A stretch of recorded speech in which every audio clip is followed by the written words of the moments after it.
नमस्कार, आप देख रहे हैं डॉक्टर साहेब। आपके साथ मैं हूं मुस्कान और आज मेरे साथ मौजूद है डॉक्टर अजय कुमार सिंह।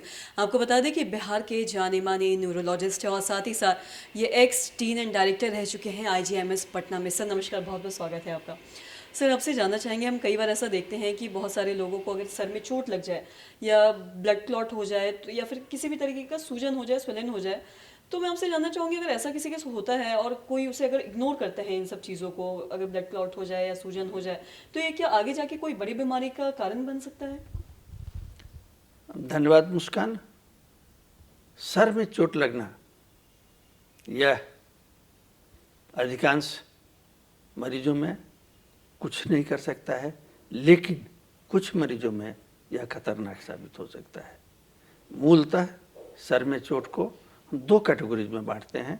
एक, प्रसव के समय में जब बच्चे के सर में चोट नुकसान पहुंचता है, क्योंकि उसे काफ़ी छोटे जगह से बाहर आना होता है उसके सर को, और उस समय काफ़ी बड़ी संख्या में मरीजों के मस्तिष्क को नुकसान पहुंचता है, जिसके कारण बाद में उन्हें मिर्गी, मानसिक रोग या उनके दिमाग की क्षमता कम होने का खतरा रहता है।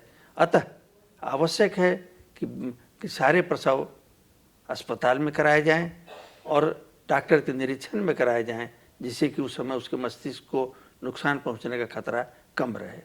इसके बाद दूसरे तरह का सर में चोट लगना होता है जब कभी वो गिर जाते हैं, जैसे घर में गिर गए, मोटरसाइकिल से गिर गए, इस तरह के, या रोड ट्रैफिक के अन्य एक्सीडेंट, इसमें चोट लगता है। तो अक्सर तो जब हल्का चोट लगता है तो उससे कोई बहुत ज़्यादा नुकसान नहीं पहुंचता है, लेकिन अगर चोट ज़्यादा तेज लगे तो उससे मस्तिष्क को नुकसान पहुंच सकता है, भविष्य में बीमारियां हो सकती है और उस समय मरीज की जान भी जा सकती है। इसलिए जो लोग दोपहिया वाहन पर चलते हैं उनके लिए आवश्यक है कि हेलमेट का प्रयोग करें और ट्रैफिक के नियमों का, यातायात के नियमों का पालन करें, जिससे एक्सीडेंट का खतरा, दुर्घटना का खतरा कम हो सके। इसके अलावे जो लोग चार पहिया वाहन पर भी चलते हैं तो ट्रैफिक के नियम का पालन करें, आवश्यकता से ज़्यादा तेज गति से न चलाएं, जिससे कि उनके एक्सीडेंट का खतरा कम हो। अब प्रश्न यह उठता है कि सर में जब चोट लगा तो कौन सी चोट है जो घातक हो सकती है और कौन सी चोट है जो साधारण हो सकती है। तो इसमें मरीजों में कुछ चीज़ों को देखना आवश्यक होता है। अगर मरीज चोट लगने के बाद बेहोश हो, अगर मरीज को उसके बाद उल्टी हो, उसके नाक कान मुंह से खून आए, या उस समय जिस समय चोट लगे उसे दौरे आए, तो ये चीज़ें ज़्यादा सीवियर यानी ज़्यादा तीव्रता वाली चोट को दर्शाती है और इन मरीजों में खतरा ज़्यादा होता है। वैसे और जिन लोगों में ये नहीं हो उसमें खतरा कम होता है। तो जिस केस में भी अगर डॉक्टर समझे कि आवश्यक है तो उसमें सीटी स्कैन या एमआरआई की जांच होनी चाहिए, जिससे यह मालूम पड़ सके कि मस्तिष्क के अंदर कोई चोट लगा है नहीं लगा है। चोट में कुछ चीज़ें हो सकती है जो कि वैसे ही कहीं इधर उधर थोड़ी हल्की फुल्की लगी हो चोट, लेकिन कई बार ऐसे मरीजों में ब्रेन के पैरेन्काइमा यानी कि ब्रेन जो मस्तिष्क के उसके हिस्से में चोट लगता है, तो आगे ऐसे लोगों को मिर्गी या मस्तिष्क की अन्य बीमारियों का खतरा रहता है। इसके अलावा अगर मस्तिष्क के अंदर क्लॉट जमा हो, खून का थक्का जमा हो जाए, तो ये समय के साथ बढ़ सकता है और मरीज के जान को खतरा हो सकता है या जानलेवा साबित हो सकता है।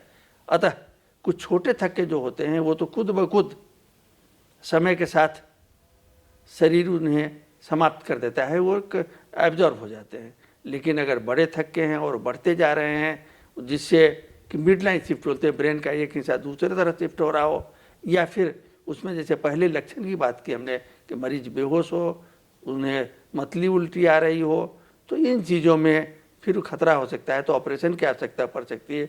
इसी तरह अगर चोट लगने के बाद नाक से या कान से मस्तिष्क का स्राव यानी कि सीएसएफ या पानी जैसा तरल तत्व लगातार बाहर आ रहा हो, तो उसके लिए भी डॉक्टरी इलाज की ज़रूरत होती है, क्योंकि इनमें मेनिंजाइटिस और अन्य चीज़ों का खतरा बढ़ जाता है।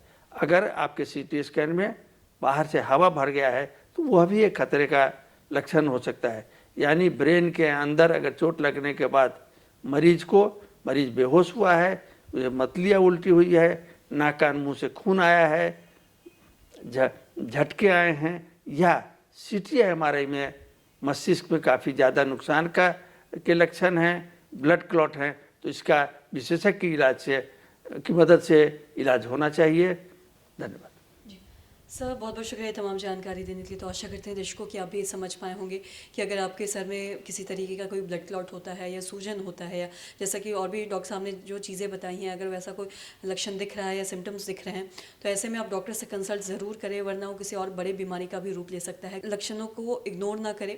और आशा करते हैं दर्शकों की जो तमाम जानकारी है आपके लिए लाभदायक रही हो। तो आज की इस वीडियो में इतना ही। अगर आपने अब तक हमारे चैनल को सब्सक्राइब नहीं किया तो तुरंत कर ले, साथ ही हमारे फेसबुक पेज को लाइक करें। वीडियो देखने के लिए आपका धन्यवाद।